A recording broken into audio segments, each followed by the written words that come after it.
Ilea ukimena aukeratu du eta azalduko dizula nola funtzionatzen duen eta zertan nagusi ditu.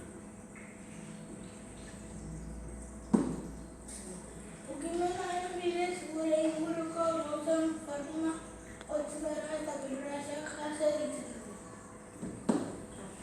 Gauzeak bi zati nagusi ditu.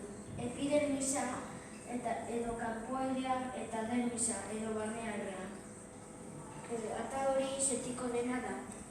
Hor aurkitzen dira nervioguneak eta hainbat organotxo kanpoko sentimenak jasotzeko. Ukimenaren sentikotasuna ez da berdina gorputz guztian. Alde sentikorrena atzenbar puntetan aurkitzen dira. Barneko organetan ere baditugu sentipen organotxoak eta gure eta muskuletan aurkitzen dira barnetan. Hemenaka zurte argazki bat ikusteko atara egin dago ilea, epidermisa hau dena da, dermisa hau, epidermisa beko aldea, zelulioiak egin dago, zegoetan hemen, hemen errezeptorea hemen, eta zara hauko dena da.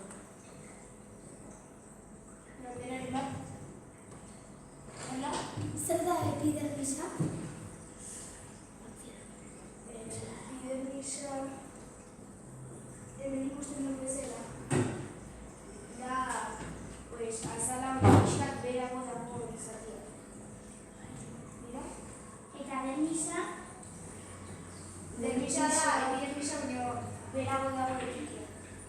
Jarioz?